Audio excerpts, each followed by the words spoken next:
tinatadhana talaga yan ng saligang batas. Kaya dapat tumaan sa rule of law.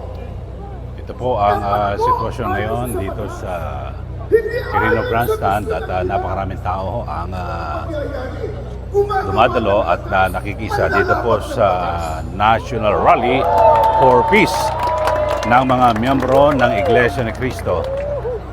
At na kung saan ay ipinapahayag po ng mga prominenteng nagsasalita ngayon sa entablado ay yung kanilang hinaing at again din po ang panawagan sa mga opisyal ng ating pamahalaan na resolbahin ang iba't ibang mga problema ng mga mamamayan at again din ay maisaayos ang pamumuno ng ating bansa, partikular ang mga opisyal ng ating pamahalaan. Ito po, panoorin po natin at nandito mismo tayo sa Quirino Grandstand. Po, napakarami ng tao. Sa bagong taon ay unahin ang pag-unlad ng bayan, hindi ang pagmamalayan.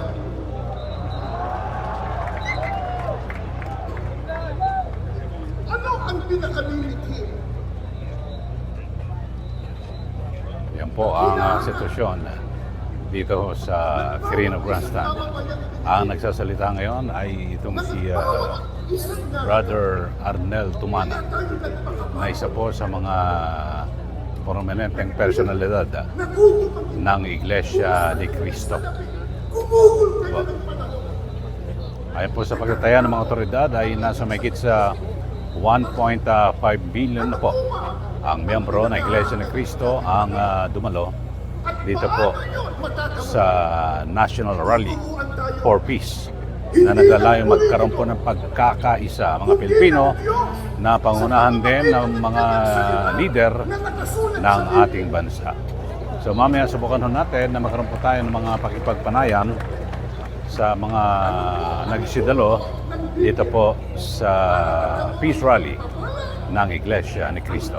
Okay, mga kasama ho natin ngayon si Attorney Sal Panelo, dati pong Chief Presidential Legal Counsel at naging PCO Secretary sa ilalim po ng Duterte Administration. Narito po kami ngayon sa Manila Hotel at siyempre dito ho ang sentro ng isinasagawang Peace Rally ng mga kaanib na Iglesia ni Cristo sa Quirino Grandstand, lungsod ng Maynila. Secretary Attorney Sal, at ano po ang inyong impresyon at sa naging Peace Rally po ng INC ngayong araw na ito? Well, from the looks of it, this gigantic rally is a slap to the faces of the members of Congress who said na ang taong bayan daw ay kontra dun sa mga ayaw sa impeachment. Kontra daw sila sa mga nagsasabing ang taong bayan ay pabor kay Sara Duterte. Kasi yung SWS survey sinasabi 61% ang pabor sa impeachment. Pero ito million, sa tingin ko baka may 2 milyon ito Ito ang pinakamalaking nakita kong gathering ng Iglesia ni Cristo, ng mga miyembro ng iba't ibang grupo, nagsama-sama sila.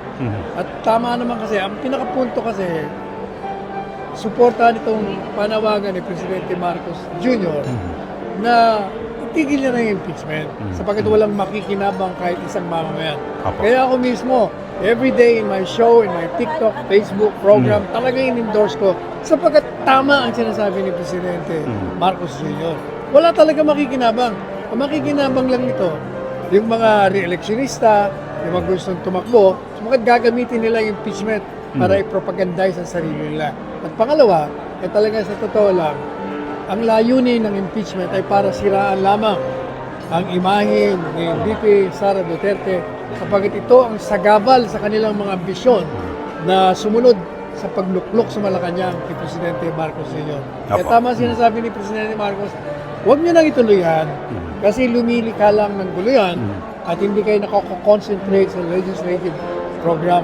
Hindi makikinabang kasi may marami tayong problema, doon natin harapin. Kaya tama si Presidente Marcos. So kanina ay may mga nagsalita na sa entablado sa Quirino Grandstand at kanina sinasabi nga ni Ka Arnel Tumana na ang mensahe rito at layunin ng Iglesia ni Cristo, yung magkaisa ang sambayanan at wala mo na po politika dahil sa base nga sa mga survey, di ba? Talaga marami pong naghihirap at nagugutom na mga Pilipino, Secretary Sal. Hindi lang yun. Parang ayaw nilang tanggapin. There is a seething discontent amongst the people. Para bang ayaw nilang paniwalaan at sinasabi pa nila na kontento ang taong bayan. Hindi. Ito hindi pupunta ang tao rito kung sila'y diskontentado. Gusto nilang mapayapang pagsolusyon sa mga problema ng sambayanang Pilipino. Yun ang dapat gawin, hindi politika. Opo. At kaugnay ng sinagawang National Rally for Peace ng INC, nagkaroon po ng mga reaksyon ngayon dahil sa nagbukas po ang sesyon ng dalawang kapulungan ng Kongreso. Diyan po sa mababang kapulungan ay nagmosyon ito pong si Congressman Sandro Marcos na anak po ng Pangulo na bakantehin ang pwesto ng chairman ng House Committee on Appropriations. So ano masabi mo rito, Atty. Sal? Pero anong dahilan ba ni Congressman Sandro? Kailangan Basta bakante ho muna at ang mga perception, marahil ito ay karugtong na rin o epekto ng isinagawang peace rally ng INC. Maaari, sapagkat yung nangyari sa national budget, talagang maraming kumontra doon. At yung chairman dyan, yan ang simula ng gulo. Kaya tama rin naman si Congressman Sandro. Sana makinig sila sa taong bayan, sa tinig ng taong bayan. Otherwise, maniwala ka, rumaragasa ng galit ng taong bayan ang pupunta sa kanila. At baka matagpo nila ang sarili nila sa kangkungan at kumunoy ng kasaysayan. Opo, bilang isa po sa tagapagsalita at malapit po sa dating Pangulong Digong Duterte, I'm sure na alam niya ho itong sinagawang peace rally. Ano po kaya ang kanyang reaction dito, Atty. Sal? Di ba meron na siyang panawagan ang ginagawang kapayapaang rally ay makakabuti sa ating lahat upang ito ay maging daan para magkaisa at hindi maging hidwaan. Si Presidente Duterte ngayon ay nasa Davao at kasalukuyan din siyang kasama sa mga sumama sa peace rally. Opo. Okay, so inyo pong mensahe sa ating mga kababayan at lalo na po yung mga namumuno na opisyal dito po sa ating pamahalaan. Makinig po kayo sa sinagawang rally na pinangunahan ng INC o Iglesia ni Cristo sapagkat ito ay pagsuporta sa panawagan ni Presidente Marcos Jr. na itigil na natin ang pamumulitika sapagkat hindi tayo lahat makikinabang doon. Okay, Atty. Sal, salamat po. Thank you.